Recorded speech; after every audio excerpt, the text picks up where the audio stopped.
Hello বন্ধুরা, নমস্কার। Tapasi kitchen থেকে আপনাদের স্বাগত জানাই। আজকে দেখুন, এই ময়দা দিয়ে, পনির দিয়ে আর দুধ দিয়ে, চিনি দিয়ে আমি একটা সন্দেশ বানাবো। তা কী কী উপকরণ লাগবে? দুধ লাগবে, আর চিনি, আর ময়দা, আর পনির, এই তিনটে উপকরণ লাগছে।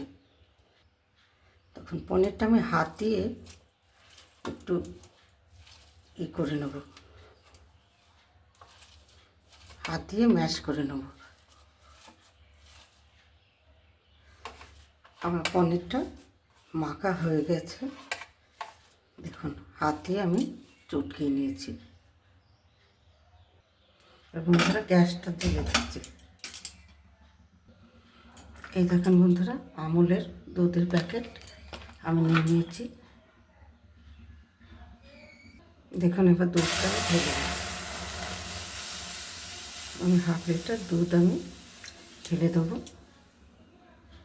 চিনি এক বাটি, ছোটো বাটির এক বাটি চিনি দিয়ে দিলাম। এবার দেখুন পনিরটা আমি দিয়ে দিচ্ছি। পনিরটা দিয়ে আমি দুধের সাথে জাল দিয়ে নেব। এবার বন্ধুরা দেখুন, একটা আমি দুধের প্যাকেট 10 টাকা দামের দুধটা ভালো করে জাল করে নেব। সুন্দর করে নেড়ে চেড়ে সন্দেশটা বানানোর জন্য ময়দা আমি দিয়ে দেবো, হাফ বাটি দিলেই হবে।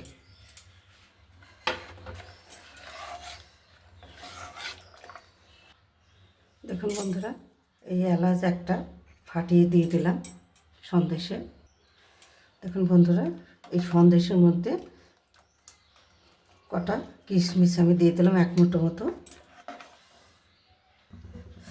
বন্ধুরা পনির টনির দিয়ে করেছি। এবার ভালো করে আমাকে এটা নাড়িয়ে নিতে হবে, নয় তলায় ধরে যাবে। আমার প্রায় রেডি হয়ে গিয়েছে, সন্দেশটা রেডি হয়ে গেছে। এবার আমি তুলে নেব পাত্র। বন্ধুরা সন্দেশটা আমার রেডি হয়ে গেছে। এবার একটু ফ্রিজে দেবো, নর্মাল ফ্রিজে 1 ঘন্টা। এবার বন্ধুরা দেখুন, সন্দেশটা আমি ঢেলে দেবো। এই দেখুন ঢালা আমার হয়ে গেছে। এবার পিস পিস করে কেটে নেব। দেখুন পিস পিস করে আমি কেটে নেব। বন্ধুরা দেখুন, আমার সন্দেশ রেডি, একদম নরম তুলতুলে। বন্ধুরা ভিডিওটা ভালো লাগলে লাইক, শেয়ার, সাবস্ক্রাইব করবেন আর আমার সঙ্গে থাকবেন। নমস্কার।